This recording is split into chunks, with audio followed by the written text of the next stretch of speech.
it's Jordan and welcome back to my channel. So today I'm going to be telling you what I want to read in May. We're a week into May and I'm a little late with this video, but finals week had me like, it was not good. I did not make time to film, but I'm here now.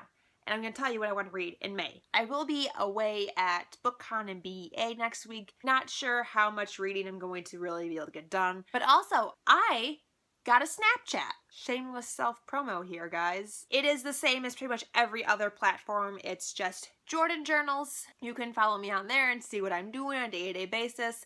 I'm not a big snapper in general. Like my private Snapchat, I snap like 6 people and they're usually all pictures of my cats. So I'm not super educated in like entertaining snapping. So I'm trying really hard, okay, to make it at least somewhat interesting. So now that we've gotten all of that taken care of, let's talk about what I want to read in May. There are so many freaking amazing new releases this month that I want to get my hands on, so most of what's on my TBR is a new release. Because it is May 6th today, most of these are already out. So the first book on my TBR I've actually already finished because, well, it's May 6th and I read something this week, and that was Since You've Been Gone by Morgan Matson. This follows two best friends, Sloane and Emily, and at the beginning of their summer, Sloane goes missing. And when she leaves Emily a list of like 13 things to do during the summer, and Emily has this idea that if she finishes the list, she'll be able to find Sloane. So this book really follows Emily's journey as she attempts to complete this list of pretty much dares.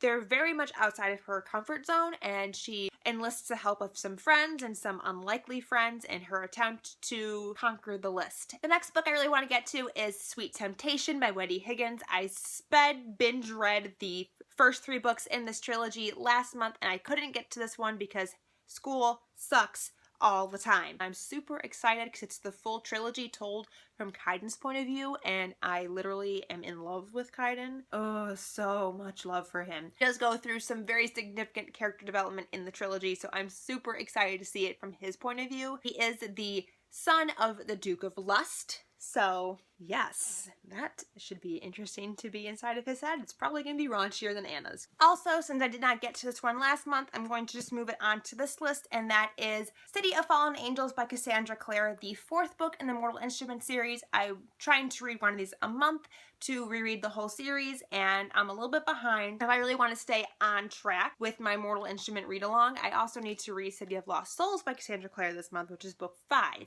With these 2 books, I literally remember pretty much nothing that takes place in either of these books. This one, I really remember nothing. Like nothing. I have no idea what happens in this book. So I do plan to read hopefully both of these this month. And I also have a slew of new releases that I would like to get to. First one being A Court of Mist and Fury by Sarah J. Maas.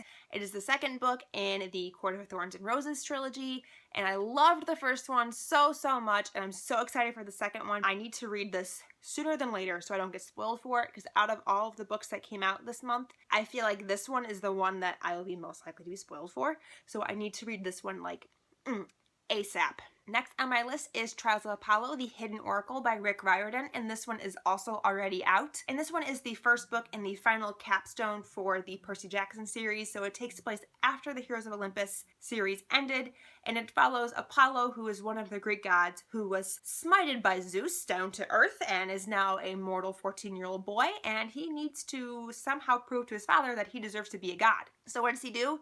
He goes to Camp Half-Blood. I'm really excited that he's going to be our main narrator in this series because I'm anticipating some great humor and comedic relief from him, and I cannot wait. So next on my list is The Crown by Kira Cass, which is the 5th and final book in the Selection series. I just read The Heir, so I'm ready and prepared for The Crown. It's like a little baby book. I mean, it's like a baby book. It's so tiny. So what's gonna happen in like this tiny little baby book? I'm really interested to see who Adeline's gonna pick. I like so many of the boys that I'm really unsure of who she's gonna pick. I don't even know who I want her to pick. I'm intrigued to see how this one unfolds. The last book that I have in my TBR for this month is The Unexpected Everything by Morgan Matson, which is also already out. So this book follows Andy, who is the daughter of a politician, and there's some scandal that happens with her father. Really alters her plans for the summer. She's starting to realize that maybe life isn't necessarily best when it's completely planned out. I'm really excited to read this one. So these are 4 of the several books that I mentioned. I don't know how many I mentioned. There were a lot of new releases in there. I'm being pretty ambitious considering that, you know, we're already a week into May and I'm gonna be busy all next week. So in 2 weeks I plan to read like 9 books. Yeah, right, Jordan. A girl can dream. So I would love to hear what you plan to read in May. Also, tell me what is the most anticipated May release for you. There's so many good May releases coming out